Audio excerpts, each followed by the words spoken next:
Bonjour chers camarades boursicoteurs, j'espère que vous allez bien. A-t-on atteint le sommet du côté du taux directeur de la Banque du Canada? Tout porte à croire que oui. La vraie réponse, on va l'avoir le 26 octobre prochain lorsque les membres du comité directeur de la Banque du Canada vont se réunir pour la prochaine décision de politique monétaire. Mais en fonction des plus récentes données économiques, soit l'inflation, l'enquête de la Banque du Canada sur les consommateurs et l'enquête de la Banque du Canada sur les entreprises, tout semble pointer dans la direction qu'il n'y aura pas de nouvelle hausse de taux directeur. Oui, on s'est fait surprendre cet été avec une hausse en juin et en juillet. Par contre, ce coup-ci, on est pas mal certain qu'il ne devrait pas avoir de nouvelle hausse de taux directeur et que le taux directeur devrait s'arrêter où il est actuellement. Maintenant, vous voulez comprendre pourquoi? C'est ce que je vous explique dans cette vidéo. Allons-y maintenant. Du côté des données annualisées de l'inflation, la baisse observée confirme qu'on retourne probablement dans cette tendance des inflationnistes qui s'était amorcée à partir du milieu de l'année 2022. Donc, on est passé de 4 à 3,8 après avoir connu un rebond de l'inflation durant l'été, notamment en raison d'une hausse des prix de l'énergie. Du côté des données mensuelles, on est tombé en déflation, donc on a connu des baisses de prix par rapport au mois d'août, donc en septembre. Et du côté de l'inflation fondamentale, la tendance des inflationnistes se poursuit. On est passé de 3,3 à 2,8, pardon, ce qui est une bonne nouvelle en soi. Maintenant, cette tendance des inflationnistes, vous la voyez ici sur le graphique. Vous avez les données en bleu foncé qui comprennent les prix de l'énergie, donc l'essence, et en bleu, celles qui les excluent. Donc, vous voyez que dans les deux cas, cette tendance des inflationnistes se poursuit. Oui, les prix de l'énergie sont plus élevés par rapport à où ils étaient au milieu de l'été, mais on n'a pas connu de hausse par rapport au mois passé, ce qui fait que ça a une influence positive sur l'inflation, comme vous pouvez le voir. Lorsqu'on regarde les données de façon mensuelle, on voit de la déflation dans pratiquement tous les secteurs. Du côté des aliments, du côté des dépenses courantes, du côté des transports. Donc, beaucoup d'éléments dans le panier de l'IPC ont connu des baisses de prix par rapport au mois d'août, ce qui est très positif. Et vous voyez justement le rythme d'accélération annualisé qui lui aussi diminue. C'est encore élevé. On s'entend, par exemple, les aliments qui sont encore à 5,9 par rapport à l'année passée, le transport à 3,2, le logement à 6 mais tranquillement, mais sûrement, ce rythme d'accélération des prix diminue de plus en plus avec le travail qui est effectué par la Banque du Canada. Les agrégats spéciaux, donc lorsqu'on exclut les aliments, on est à 3,4. Lorsqu'on exclut les aliments et l'énergie, donc l'inflation fondamentale, à 3,2. Et tout ça montre que justement, cette tendance des inflationnistes se poursuit et qu'on s'en va dans la bonne direction, que les prix accélèrent moins rapidement que ce qu'ils faisaient au courant de 2021-2022. Maintenant, les données qui sont surveillées par la Banque du Canada, alors là, c'est un gros soupir de soulagement pour la Banque du Canada du côté de l'inflation parce que finalement, on a vu une baisse significative dans les données fondamentales qui sont surveillées par la Banque du Canada. L'IPC-Com qui est passé de 4,8 à 4,4, l'IPC médian de 4,1 à 3,8 et l'IPC tronqué de 3,9 à 3,7. Donc, excellente nouvelle de ce côté-là. Effectivement, l'inflation fondamentale reste très élevée. Ça va inciter la Banque du Canada à maintenir son taux directeur élevé pendant encore un bon bout. Par contre, on a un signal que le travail de resserrement monétaire qui a été fait fonctionne et que l'inflation est sur la pente descendante. Donc, bonne nouvelle de ce côté-là. Maintenant, si vous allez voir les éléments qui ont participé le plus à faire monter l'inflation sur un an, il n'y a pas de surprise, c'est le coût de l'intérêt hypothécaire avec les hausses de taux directeurs qui ont été introduites dans l'économie et qui ont influencé les taux hypothécaires. Ça amène plusieurs à penser justement que le fait qu'on hausse les taux directeurs, ça participe à augmenter le coût de l'intérêt hypothécaire et donc ça crée de l'inflation. C'est un peu l'argument de Jagmeet Singh. Par contre, c'est de seulement regarder cet article-là dans le panier. Si vous regardez l'ensemble des articles, vous voyez que le travail de la Banque du Canada participe à faire baisser beaucoup plus de prix qu'il participe à en faire monter parce que sinon l'inflation continuerait de monter. Donc c'est un faux argument de dire ça, mais Jagmeet Singh, c'est pas son premier faux argument. Maintenant, on tombe dans les enquêtes qui ont été effectuées par la Banque du Canada qui nous indiquent encore une fois que le travail qui est effectué par la Banque du Canada fonctionne, l'économie ralentit, ce qui va inciter encore une fois la Banque du Canada à être prudente et à ne pas élever encore une fois son taux directeur.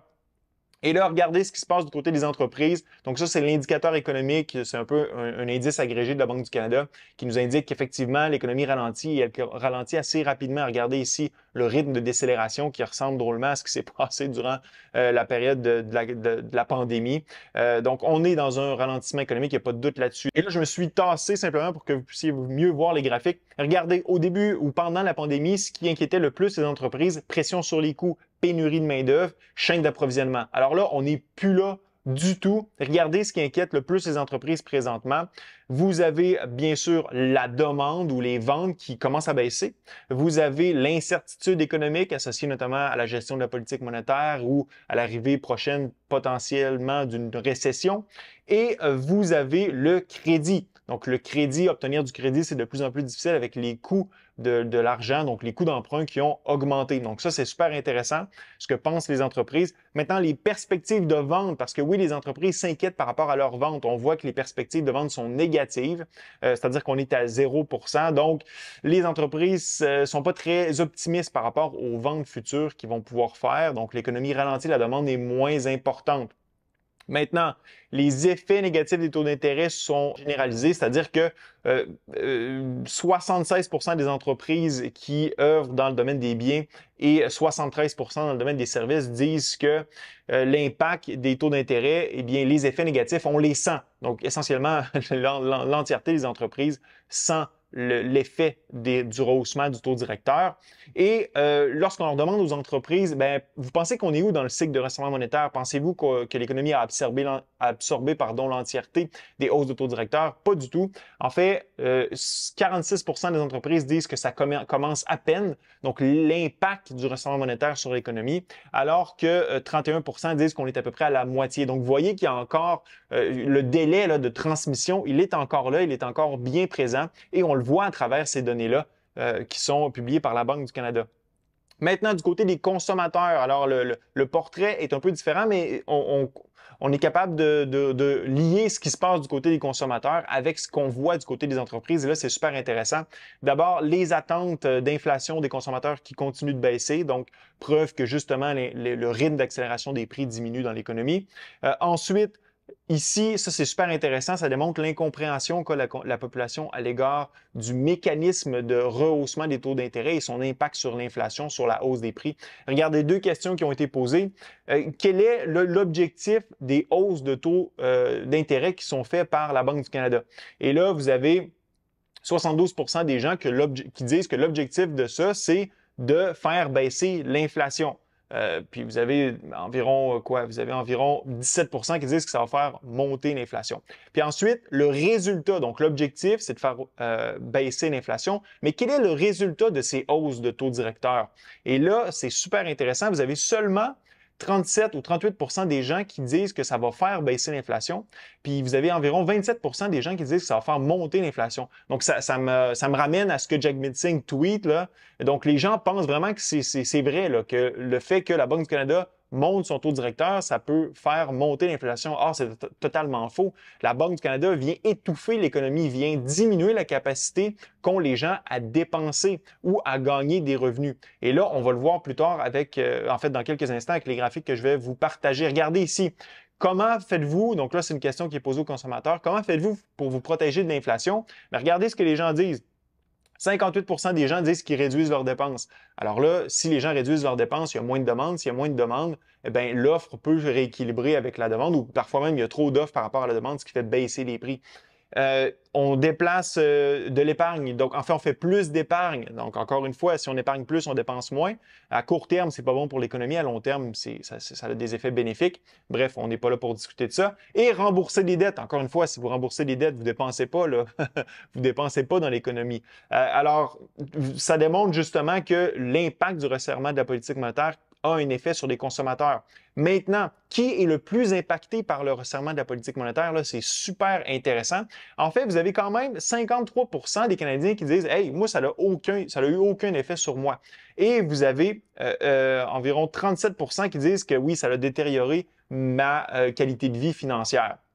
Maintenant, qui est le plus affecté? Sans aucun doute, les propriétaires avec une hypothèque à taux variable. Donc, à 85%, ils disent que leur situation financière s'est détériorée.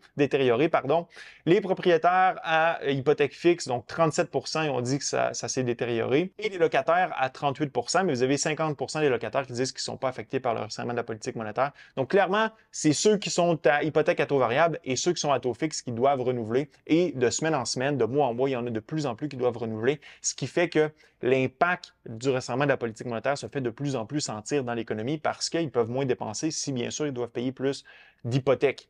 Maintenant, dernier graphique du côté des consommateurs. La même question qui a été posée aux entreprises. Vous pensez qu'on est rendu où dans le cycle de resserrement monétaire? Pensez-vous que toutes les hausses qui ont été introduites par la Banque du Canada ont été absorbées par l'économie? Regardez la réponse. En fait, 27 disent que ça ne fait que commencer et 22 disent qu'on est à peu près à mi-chemin. Donc, vous mettez ça ensemble, au mieux, il y a à peu près 50 des gens qui disent qu'on est environ à mi-chemin. Donc, il y a encore une fois ce délai-là, il n'a pas encore été totalement absorbé dans l'économie, du moins selon ce qu'en pensent les entreprises et ce qu'en pensent les consommateurs, ce qui nous amène à croire que ce ralentissement économique ne fait que commencer. Et justement, la Banque du Canada nous disait, ou Tiff McLean nous disait il n'y a pas si longtemps, bien, que la Banque du Canada allait choisir entre la patience ou une hausse de taux. Clairement, à mon avis, lors de la prochaine rencontre, la Banque du Canada va choisir la patience. Et en fait, pourquoi? Parce qu'on a de bonnes nouvelles du côté de l'inflation, ça ralentit. On a des nouvelles du côté des entreprises que les ventes diminuent et des nouvelles du côté des consommateurs que les dépenses diminuent parce qu'ils épargnent plus, etc. C'est plus difficile pour dépenser, accès au crédit, blablabla. Et l'économie canadienne est en train de ralentir fortement. On a eu un trimestre à croissance nulle. En fait, c'était une petite décroissance, mais lorsqu'on arrondit tout ça, on arrive à une croissance nulle. Force est à croire que la prochaine publication du côté des données du PIB canadien devrait être, elle, négative. Donc, ça devrait probablement officialiser ce scénario de récession technique. Or, à mon avis, la Banque du Canada va faire preuve de prudence. Elle comprend que l'entièreté des hausses qui ont été introduites dans l'économie n'ont pas été absorbées. C'est donc dire que l'économie canadienne devrait ralentir encore plus au courant des prochains mois. Et tout ça va la forcer à ne pas bouger, à vraiment déclarer cette pause pour de bon. Par contre, attendez-vous à ce que le taux directeur reste élevé pendant longtemps parce que le combat contre l'inflation n'est pas terminé. On a regardé justement les données fondamentales qui restent très, très, très élevées du côté de ce qui est surveillé par la Banque du Canada. Maintenant, ce que je veux savoir dans la zone de commentaires, pensez-vous comme moi que les hausses de taux directeur, c'est terminé? Ce fut un plaisir d'être avec vous. À la prochaine.